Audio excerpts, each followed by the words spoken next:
wananchi wa Musoma mjini wanaweza kupata tabasamu. Asilimia kubwa ya maisha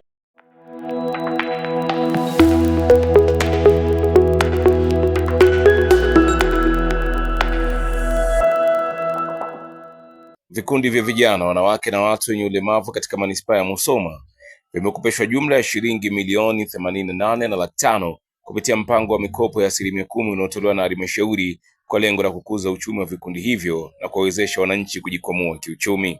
Kwa upande wake, mkuu wa wilaya ya Musoma Mheshimiwa Juma Chikoka amesema kuwa bado kuna changamoto ya urejeshaji wa mikopo inayotolewa hapo awali. Amesisitiza vikundi hivyo kujipanga kurejesha mikopo hiyo kwa haraka ili fedha za serikali ziendelee kuwasaidia wananchi wengine. Mwaka wa fedha 2012 mpaka mwaka wa fedha 2022 nina mkeka hapa mrefu mno, vikundi zaidi ya 600, vikundi zaidi ya 600.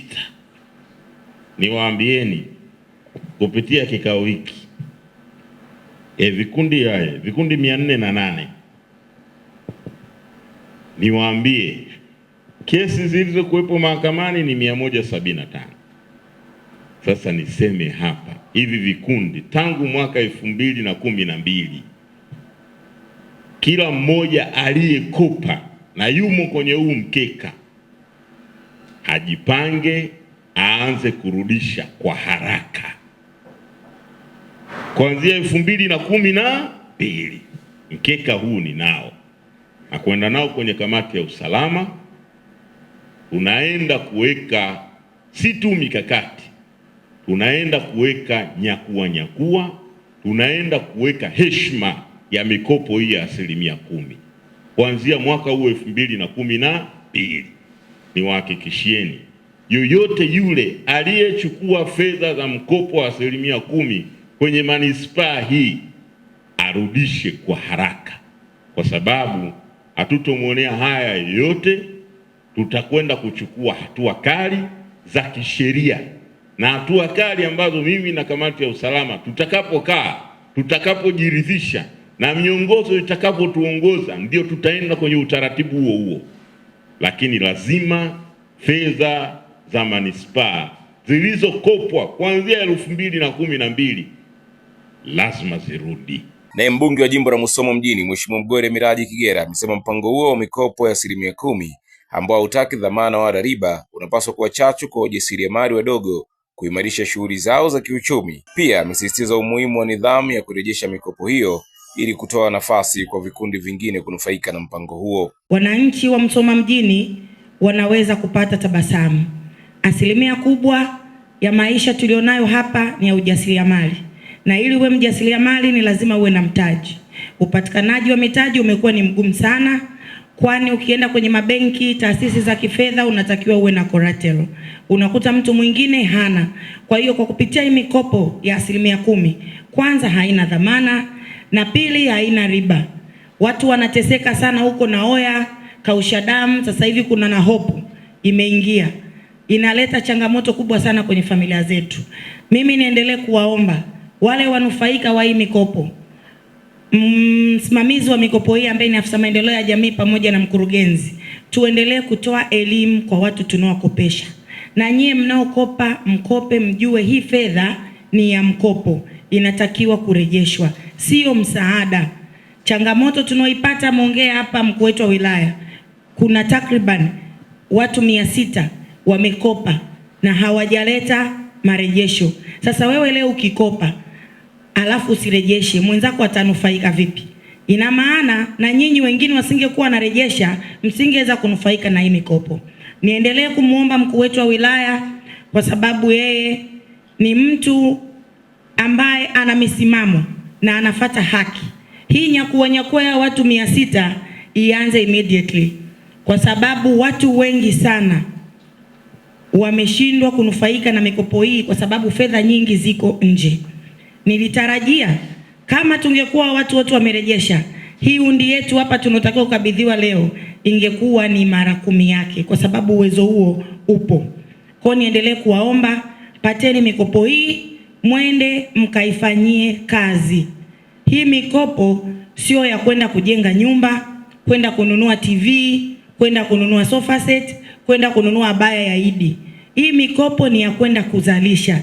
Unapozalisha, kwa sababu haulipi riba, unaendelea kukuza mtaji wako, na mwisho wa siku utaweza kurejesha mikopo hii na wengine pia waweze kunufaika. Akizungumza katika hafla ya utoaji mikopo hiyo, Meya wa Manispaa ya Musoma Mheshimiwa Alex Nyambiti amewahimiza wanufaika kuhakikisha wanapata semina elekezi kabla ya kuanza kutumia fedha hizo ili ziweze kutumika kwa malengo yaliyokusudiwa na kukuza mitaji ya biashara na kurejeshwa kwa wakati ili vikundi vingine viweze kunufaika. Pesa hizi ukizitizama ni pesa nyingi, si ndogo. Ni milioni 88 na laki 5. Lakini katika utangulizi nimeambiwa kabla ya kupewa pesa hizi kuna semina elekezi ya matumizi ya pesa hizi. Niwaombeni, nendeni mkajifunze, nendeni mkayasikilize mtakayoseminishwa, nendeni mkayatekeleze kama mtakavyokuwa mmejifunza. Lakini pesa hii si pesa ya kupewa bure. Ni pesa ambayo inabidi mkaitumie kama mitaji na muweze kuirudisha ili Watanzania wengine waendelee kukopeshwa.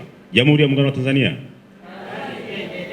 Kwa hiyo mnaweza mkaona ni pesa ambayo sio mmepewa mwende mkale.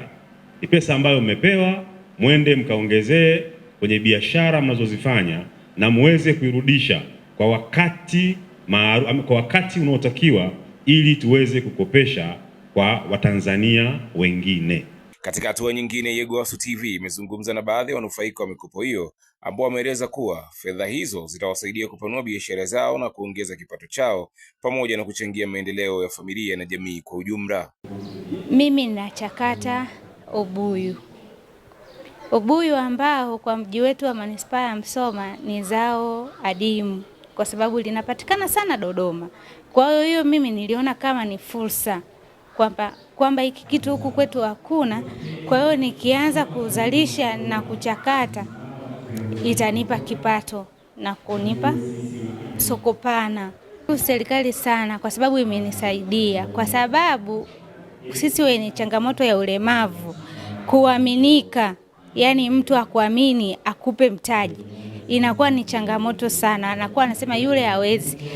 Lakini nashukuru viongozi wangu wa manispaa, maafisa wangu wa maendeleo kuanzia katani mpaka hapa halmashauri wamenisapoti, wamenielekeza, wamefundisha jinsi ya kusajili biashara yangu, jinsi ya kujitangaza, jinsi ya kupata mafunzo endelevu kwa ajili ya kuboresha biashara yangu. Wetu wana kikundi cha Best Group tumefurahi sana na tunamshukuru Mama Samia kwa kuweka vitu kama hivyo, kwa sababu ni watu wengi sana, vijana wengi wanakosa fursa hizo kwa kutokuwa, kwa sababu ndogo zinazowezekana zisizowezekana. Kwa mfano, vijana wadogo labda miaka 20, 22 bado ni vijana ambao hawana dhamana ya kuwasababisha kupata mikopo kwenye mashirika mbalimbali. Lakini tunamshukuru mama yetu ametupa wepesi na tumepata mafunzo ya kutosha kutoka kuanzia kata hadi ngazi ya wilaya, na leo hii tunayo furaha kubwa sana kwa kupokea hizo milioni 40. Asante kwa kuendelea kuichagua Yegowasu TV, sauti ya jamii. Ni mwendelezo wa kuzidi kuletea habari pamoja na matukio mbalimbali, iwe ni ya biashara na uchumi, michezo na burudani, siasa pamoja na habari za kijamii. Usiache kutembea katika kurasa zetu zote za mitandao ya kijamii, iwe ni Facebook, Instagram, Twitter, ni X pamoja na TikTok. Uko kote tunatambulika kama Yegowasu TV, lakini hakikisha tu kwamba pindi unapoingia kwenye YouTube channel yetu una comment, una like, una share. Mwisho kabisa usiache kusubscribe. Yegowasu TV, sauti ya jamii. Mimi naitwa Nado, chumba cha habari yupo Dekawa John.